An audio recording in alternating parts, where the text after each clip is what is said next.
Bonjour et bienvenue dans le nouveau Culture Info, donc pour la semaine du 24 janvier au 31 janvier 2022. Eh bien cette semaine, je vais changer un petit peu l'ordre des annonces. Je vais vous parler d'abord de cinéma. Alors il y aura la fin du festival Cinéma Télérama au Ciné-Parvis, puisque vous pourrez jusqu'au 25 janvier, donc ce sont les derniers jours, voir les 12 films qui sont projetés dans le cadre de ce festival. Au Ciné-Parvis aussi, un ciné-débat avec la projection d'un documentaire, le À la vie, d'Aude Pépin. Il date de 2021. Cette projection aura lieu le jeudi 27 janvier à 20h.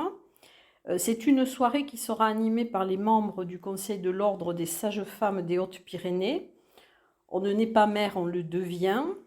Ce documentaire, c'est l'histoire d'une sage-femme libérale et féministe qui continue à se rendre auprès de celles qui viennent d'accoucher pour leur prodiguer soins et conseils.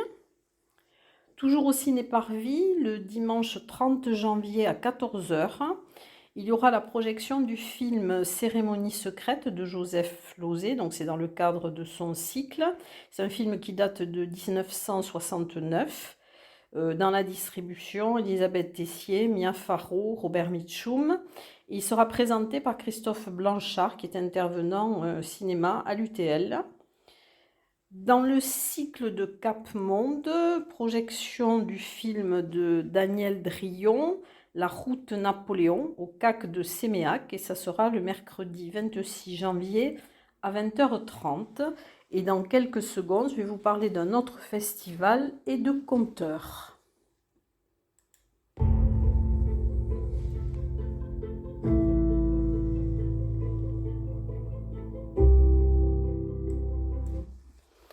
Alors, il y a le festival, la 27e édition du festival Contes en hiver. Alors, c'est à l'initiative de la Ligue de l'enseignement des Hautes-Pyrénées. C'est un festival itinérant. Au cœur de l'hiver, il déploie l'art du conte aux quatre coins du département. Alors, pour la semaine qui nous intéresse, il y aura plusieurs spectacles. Alors, il y aura d'abord la rencontre Le récit de vie, avec Marion Lomonaco, Véronique de Miomandre et Marie Thomas. Ça sera le jeudi 27 janvier à 18h30 à la médiathèque Aragon à Tarbes. Il y aura le spectacle d'ouverture du festival Sous les néons du désir par Véronique de Miomandre, le vendredi 28 janvier à 20h30 au CAC de Séméac. Le samedi 29 janvier à 10h30, alors il y aura plusieurs spectacles. Donc à 10h30, le samedi 29 janvier, Véronique de Miomandre, ce sera le spectacle du Coq à l'âne et ses bibliothèques Pénac à Ibos. À 14h30, Christian Pierron, Pas si bête, c'est la bibliothèque La Forgue à Orléans. Et à 20h30, Véronique de Miomandre et Christian Pierron diront les contes coquins à l'Artelier de Tarbes. Alors, dans les contes en hiver aussi, le dimanche 30 janvier, à 16h, Christian Pierron dira les contes du quotidien follement déjanté à Cap-Vert-les-Bains, à la salle Georges Brassens. Et la semaine prochaine, je vous parlerai de la suite de cette édition Contes en hiver. D'autres conteurs, alors ça s'intitule Laissez-vous compter, le 26 janvier 2022 à 18h à la médiathèque de Cotteret. C'est le comédien Éric Durand qui vous entraînera au cœur de l'un des contes les plus célèbres de la littérature française. Le 29 janvier à 21h, il y aura Mémoire en short, c'est au château de Crouseilles. Ce sont les vignerons de Crouseilles et l'association Spirale qui vont proposer une soirée avec le conteur Olivier de Robert. Et avec ses mémoires en short, il penche du côté d'un one-man show et de l'humour. Alors ensuite, donc, je vais passer dans quelques instants, après les conteurs, au théâtre.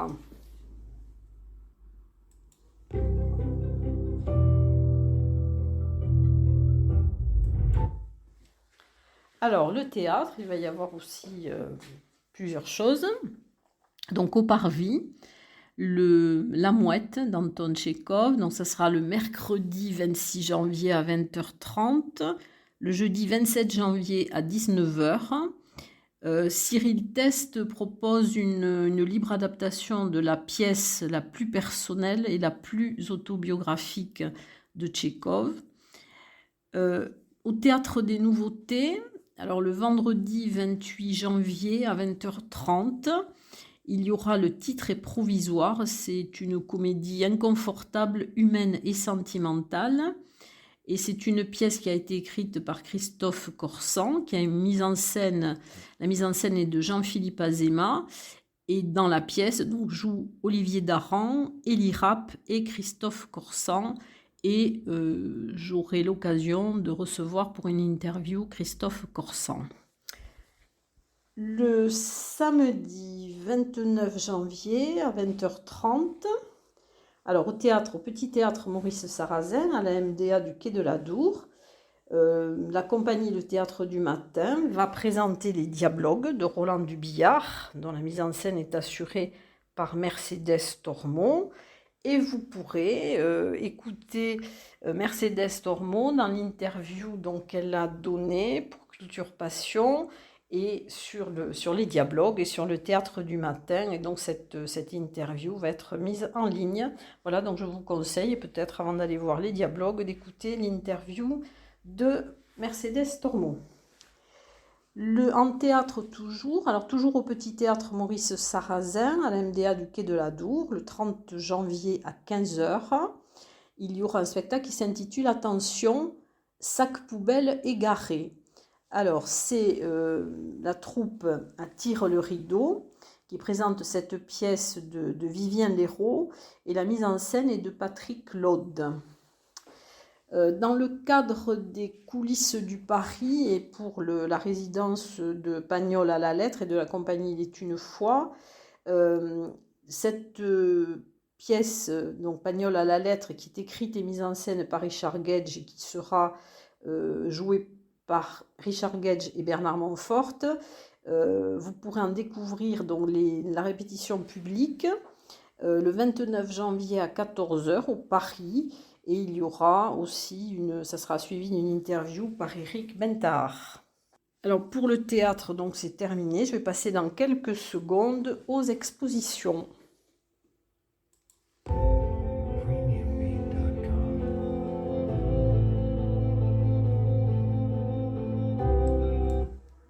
Alors les expositions, il y a quelques nouvelles expositions. Alors une exposition au Paris, justement dans le cadre de la résidence pour Pagnol à la lettre.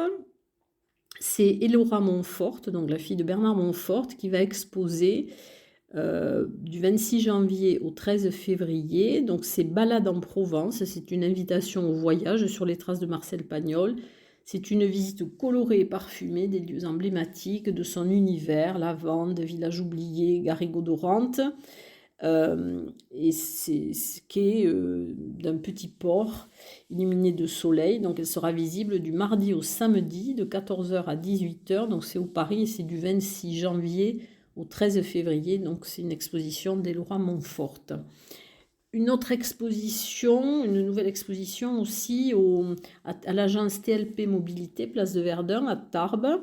Alors c'est Souvenirs d'ailleurs et portraits. C'est une exposition de Dany Despech qui sera visible du 28 janvier au 28 février, de 9h à 13h et de 14h à 17h30. Et l'artiste sera accompagné de son fils.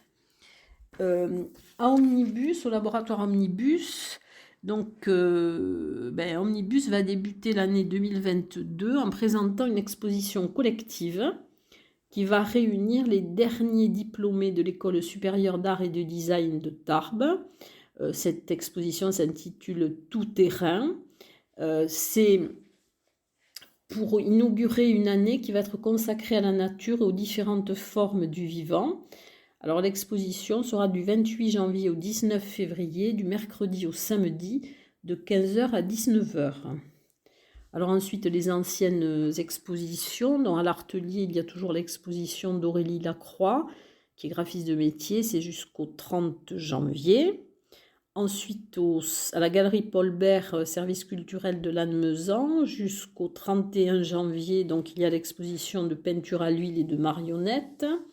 Peinture à l'huile par André Francazal et marionnettes par Suzy Eglivas de l'atelier Gepettina. Ensuite, à l'Office du tourisme, donc l'exposition de Laurence Béhenry, donc qui va se terminer le 28 janvier. Ce sont des peintures hyper réalistes. Elle a été nommée peintre officielle de l'air et de l'espace en 2019. Voilà, donc c'est jusqu'au 28 janvier. C'est une exposition de Laurence Béhenry.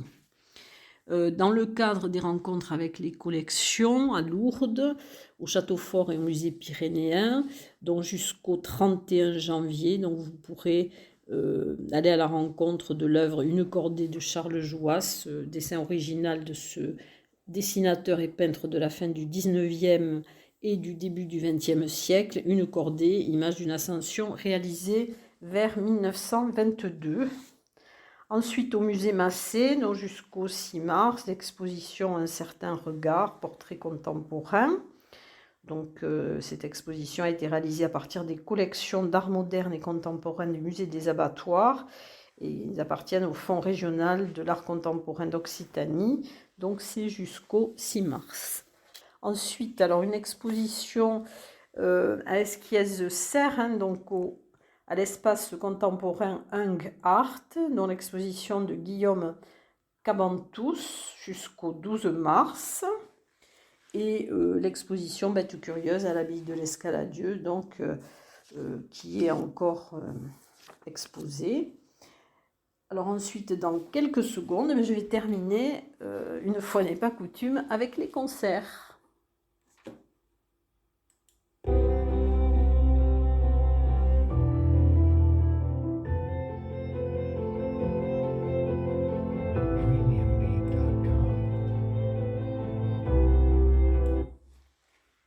Alors les concerts, nous allons commencer donc par le concert qui est organisé par la GESP, mais qui sera donné au Paris.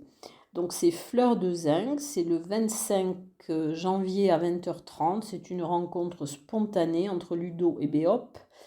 Standard de jazz, un moment musical hors du temps. À Lourdes, dans le cadre des Jeudis en musique, au Palais des Congrès, donc de Lourdes, le 27 janvier à 20h30, eh bien, le concert sera avec le groupe pop-punk Bad News. Au 65 à Tarbes, le 27 janvier à 20h, il y aura un concert live swing en bulle. Alors, il vous propose un répertoire 100% swing, jazzy et chansons françaises avec des standards qui pétillent et vous donne envie de virevolter sur la piste de danse. Au 65, également le 28 janvier à 20h, il y aura une soirée spectacle flamenco avec Anaïs Bail, la Muñeca, qui est lauréate du concours flamenco de Valence. Elle sera accompagnée par Mariano Zamora au chant et Manuel Rodriguez à la guitare. Au Parvis, alors musique opéra, donc il y aura la représentation de Péléas et Mélisande le samedi 29 janvier à 20h30. C'est l'unique opéra de Debussy et il y aura donc la version sera interprétée par 6 jeunes chanteurs qui seront accompagnés au piano. Au CAC de Séméac, alors un spectacle chansons et rires de chez nous avec Michel Danet et Daniel Epi. Ça sera le dimanche 30 janvier à 15h. C'est un voyage dans les soirées traditionnelles des Landes et des Pyrénées, d'hier et d'aujourd'hui. Alors l'un est chanteur, l'autre est musicien et conteur bigourdan, donc vous ne vous ennuierez pas avec Michel Danet et Daniel Epi. Et le dernier concert, donc ça sera un concert d'hiver à la salle des fêtes de Lannemezan. C'est le 30 janvier à 16h. Et l'orchestre sera sous la direction de Robert Vanensi, qui interprétera une œuvre créée par Yann Berthelot, Dream World, et Tivoli Festival Ouverture, Les Misérables et Virginia. Voilà donc le dernier concert dont j'allais vous parler. Et je vous dis à très bientôt, en tout cas la semaine prochaine. Bonne semaine.